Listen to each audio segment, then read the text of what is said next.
কই নিয়ে যাইতাছি তুমি বোঝো না? হ্যাঁ, নিয়ে যাইতাছি তোমার ভাবির কাছে। কই এইবারে মানুষ কই না, কি একটা ছোট লোকের বাচ্চা। আপনার মেয়েরে আমি বিয়ে করব। যদি কিছু টাকা দিতা, যাওয়ার পথে বাবার জন্য ওষুধ কিনে নিয়ে যাইতে পারতাম। সারাক্ষণ খালি টাকা টাকা টাকা। ও আমার বাড়ির চাকরানি, কখনোই না, আমি বলে গেলাম। আমিও দেখবো আপনার ননদকে বিয়ে করাতে কে আটকায় আমারে। আজকে থেকে তোমার আমার সম্পর্ক ছিন্ন। আমি আমার পোলারে আমি ত্যায্য ঘোষণা করে দিয়ে গেলাম।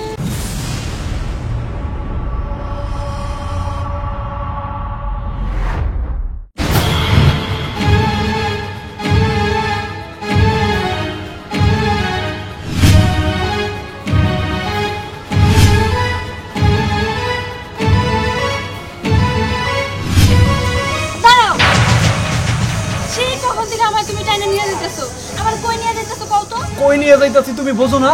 হ্যাঁ, নিয়ে যাইতাছি তোমার ভাবির কাছে। সে কোন হিসাবে তোমারে চাকরানি বানায় রাখছে তার বাড়ির। কোন হিসাবে আবার? তুমি তো খুব ভালো করেই জানো আমার ভাবি কেমন। সে ফুসলায় ফাসলায় আমার ভাইটারে আমাগো কাছ থেকে আলাদা করছে। আমার ভাই বিদেশ থাকে, সে কিছু দেখতেছেও না শুনতেছেও না, কিন্তু আমার ভাবি আমাকে উপরে কতটা অত্যাচার করে সেটা তো আমি জানি। আর বাড়িতে আমার অসুস্থ বাবা, তারে তো ওষুধ খাওয়াইতে হয়। ওষুধ যদি না খাওয়াই বাবা অসুস্থ হইয়া পড়ে। সেই কারণে বাধ্য হইয়া আমি ননদ হইয়া ভাবির বাড়িতে চাকরানির কাজ করি। সেটা তুমি মানতে পারো, কিন্তু আমি মানতে পারবো না। তুমি ওই বাড়িতে কেন চাকরানির কাজ করবে? আসো আমার সাথে, আসো আসো। কই কই এইবারে মানুষ কই? কি হলো? বাইরে যাচ্ছেন না কেন? বের হন। কে আমার বাড়ির উপরে সেইভাবে চিল্লাচিল্লি করে? আমি। আগে আমাকে জবাব দিন, আপনি ভাবি হয়ে কেন ননদকে চাকরানি হিসাবে এই বাড়িতে রাখছেন? সেই কৈফিয়ত আমি তোকে দিব? হ্যাঁ, আমাকেই দেবেন। না, তুই একটা ছোট লোকের বাচ্চা, তোর কাছে আমি দেব কৈফিয়ত? সেটা কখনোই না। আর এই যে তুই, তোর কত বড় সাহস হলো যেই একটা ছেলেকে আমার বাড়িতে নিয়ে এসেছিস আমাকে শাসন করানোর জন্য? না ভাবি, তুমি আমার ভুল বুঝছো না। আসলে হয়েছে কি জানো, ও আমার কষ্টটা সহ্য করতে পারে নাই, এই জন্যই ও আমার এই বাড়িতে নিয়ে আইছে। আমি ওরা অনেকবার করে না করছিলাম, কিন্তু আমার কথা শুনে নাই। ও তাই? ও তোর কষ্ট সহ্য করতে পারে নাই, এই জন্য আমাকে শাসন করতে আসছে? তাহলে তো ভালোই হলো। আজকে থেকে তোদের সংসারের সম্পূর্ণ দায় দায়িত্ব ও নেবে। তোর বাবার ওষুধ, তোদের বাজার ঘাট, তোদের যাবতীয় যা খরচ আছে, একটি টাকাও আমি দিব না। আজ থেকে সম্পূর্ণ খরচ ও দিবে। না ভাবি, দয়া করে তুমি এই ধরনের কথা কইও না। তুমি যদি খরচ না দাও তাহলে আমরা কেমনে চলবো? আমার বাবারে কেমনে ওষুধ খাওয়াবো? আরে যে তোমার আমি কতবার করে কইলাম কত যে তুমি আমার সাথে যাইও না। আমার ভাবিরে কেন তুমি এতগুলো কথা শুনাইলা? এখন তোমার কারণে ভাবি যদি আমার কোনো টাকা পয়সা না দেয়, আমার বাবার চিকিৎসা আমি কেমনে করামু? কেমনে ওষুধ খাওয়ামু? আমার বাবার মৃত্যু আমি চাই না। আমি যেমনেই হোক, হাজার কষ্ট করে হইলেও আমার বাবার চিকিৎসা আমি করামু। সেটা আমার ভাবির বাড়িতে চাকরানি হয় আর যেমনেই হই, তোমার এত কিছু যায় আসে না। তুমি চলে যাও এখান থেকে, যাও। কি হইলো? দাঁড়া কেন আছো? তাড়াতাড়ি চলে যাও, নাকি দাঁড়ায় দাঁড়ায় আরো অপমানিত হবা? না, আমি চলে যাইতাছি, কিন্তু আমি আপনার কথা জবাব একদিন দিব, কথা মনে রাখবেন। আরে যা যা, মনে রাখলাম। কি ভাবছিস এর জবাব তুই দিবি আর আমি মুখ বুজে সহ্য করবো? আরাম যাবি? হ্যাঁ, তুই তোর ভাবিকে অপমান করার জন্য তুই বাড়িতে নাগর ডেকে আনেছিস? তো নাগর আমাকে যে কয়টা কথা বলে গেছে না, প্রত্যেকটা কথার জবাব তোর পিঠের উপরে পড়বে এখন। চল চল বলছি। আমার কথাটা শোনো, বিশ্বাস করো, আমি কিছু করি নাই। চাচা, ও চাচা, আমি রুবেল। ও চাচা, কি বাবা তুমি কি করতেছো? কেন বাবা, আমি আবার কি করলাম? আচ্ছা, আমি বুঝলাম না, তোমার মেয়ে আর তোমার ছেলের বাড়িতে চাকরানি কাজ করে, সেটা কি তোমার চোখে বাজে না? বাজে বাবা, বাজবো না কেন? আর ভাই যে কি করুম কও?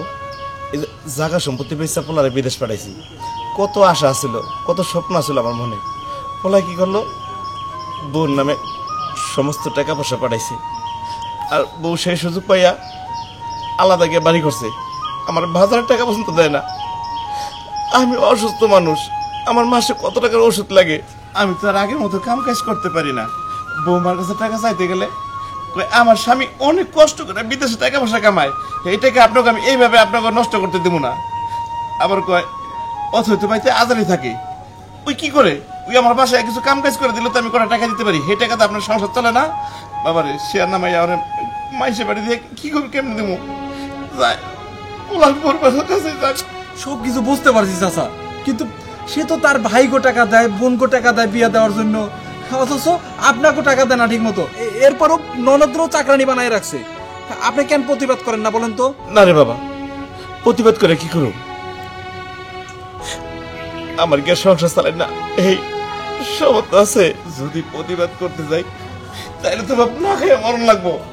তার চেয়ে ভালো মায়াটা বাড়িতে কাম করুক, বিনিময়ে যায় কিছু দেয়, বাপ বেটির সংসার তো চলে যায়।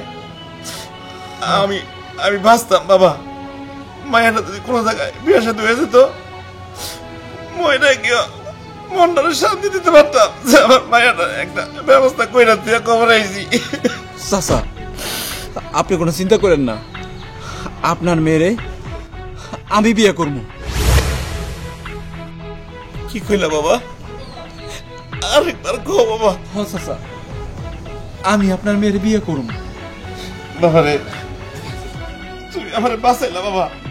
এই মায়েরা নিয়ে আমি অনেক চিন্তা করতাম যে আমার হাতে তো কোনো টাকা পয়সা নাই, আমি মায়েরা কেমনে বিয়ে দেবো। আমার কোনো কিছু দরকার নাই, শুধু অথই হইলে হইব, আমার কোনো কিছু দরকার নাই। আমি রাজি আছি। আমি যদি আমার মায়ের কই, আমার মায়ের কথা ভালাইবো না, আমার মায়ের এই বিয়ে রাজি হবো বাবা। আচ্ছা চাচা, আপনি সব কিছু ব্যবস্থা করেন, আমি বাড়ি গেলাম। বাবা,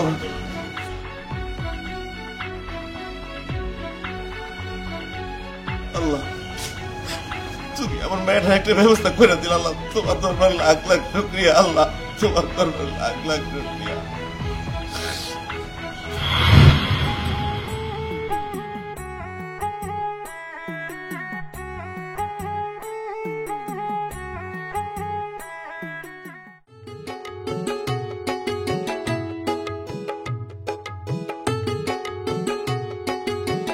অথই, অথই, ভাবি আমি এই জায়গায়। কিরে, তোর কি সব কাজ কাম শেষ হয়েছে? হ্যাঁ ভাবি, সব কাজ কামি শেষ। আচ্ছা ঠিক আছে, ঘরে কিছু কাজ আছে, ওইগুলো শেষ করে তাড়াতাড়ি বাড়িতে চলে যাবি। হ্যাঁ, আর কালকে সকালবেলা একটু তাড়াতাড়ি আসবি, কারণ আমার বাবার বাড়ি থেকে লোক আসবে, মানে আমার ভাই আর ভাবি আসবে। আচ্ছা ভাবি, তা আমুনি। তবে ভাবি একটা কথা, আবার কি কথা? যদি কিছু টাকা দিতা, যাওয়ার পথে বাবার জন্য ওষুধ কিনে নিয়ে যাইতে পারতাম। সারাক্ষণ খালি টাকা টাকা টাকা। এই, তোর জন্য কি আমি টাকার বস্তা নিয়ে বসে আছি নাকি? হ্যাঁ, যে তুই যখনই টাকা চাবি তোকে টাকা দিব? যা, কালকে দিতে পারবো না, আরো 2 দিন পরে তোকে টাকা দিব। তোর ভাই টাকা পাঠাতে আরো কয়েকদিন দেরি আছে, টাকা পাঠালে তখন দিব। যা তো যা। আরে তোর ভাই তো ফোন দিছে, তুই কাজগুলো সেরে ফেল। হ্যাঁ, হ্যালো। আরে না না, তুমি আমার অ্যাকাউন্টেই পাঠাই দাও। ঠিক আছে, আচ্ছা আচ্ছা। ভাইয়া তো মনে হয় আজকালের মধ্যে ভাবির ব্যাংকে টাকা পাঠাবো, কিন্তু ভাবি তো কইলো 3-4 দিন পরে দিব।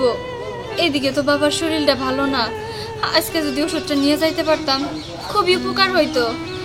যদি ওষুধ খাওয়াতে গ্যাপ পড়ে যায়, বাবার যদি কিছু হয়ে যায়, আমার খুব চিন্তা হয়। আপন বলতে তো আমার বাপটাই আছে। রুবেল, রুবেল।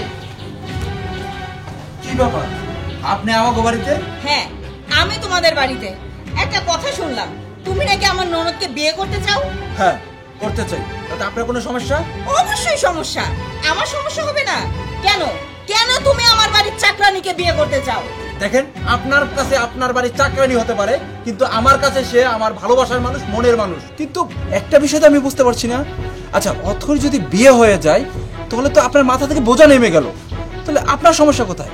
আছে, আমার অবশ্যই সমস্যা আছে।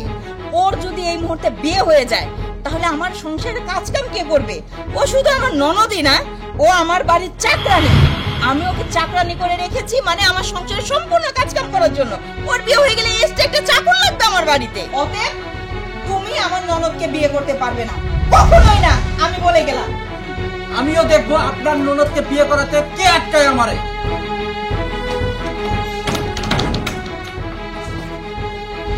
অথই, অথই, চাচা আছেন নাকি বাড়িতে? বাবা আসো বাড়িতে। অথই? তুমি এই বাড়িতে? হ্যাঁ, আমি এই বাড়িতে। আচ্ছা, অথর সাথে বিয়ে নাকি? আমার হইব না, আপনার ছেলের বউ বলতাছে। কে বিয়ে হবে না কে? আমি রাজি আছি, আমার মাইয়া রাজি আছে, এখানে বৌমা বিয়া দিতে দিব না কে? কেন আপনি বোঝেন না কি জন্য? আরে অথর যদি বিয়ে হয়ে যায় তাহলে ওই বাড়ির চাকরানির কাজটা কে করবে বলেন তো? আপনি করবেন? বুঝেন না, এই জন্যই তো চায় না যে অথৈর আর আমার বিয়ে হোক। তাই না? বড় অধিকার চাইতাছে, অনেক অধিকার। অথই চল, তোর ভাবি কই যাম, আজকে সম্পর্ক শেষ করে দিয়াম। বাবা তুমি চলো, আয়। বৌমা কই? এদিকে হও। আরে শ্বশুর আব্বা কি মনে করে? শ্বশুর আব্বা কো না, তোমার আমার লোকের শ্বশুর আব্বার সম্পর্ক আর নাই। তুমি কোন স্বার্থে, কিসের কারণে তুমি আমার মায়ের বিয়ে ভেঙে দিতে চাও? ঠিক আছে আব্বা, আপনার সাথে আমি পরে কথা বলতেছি।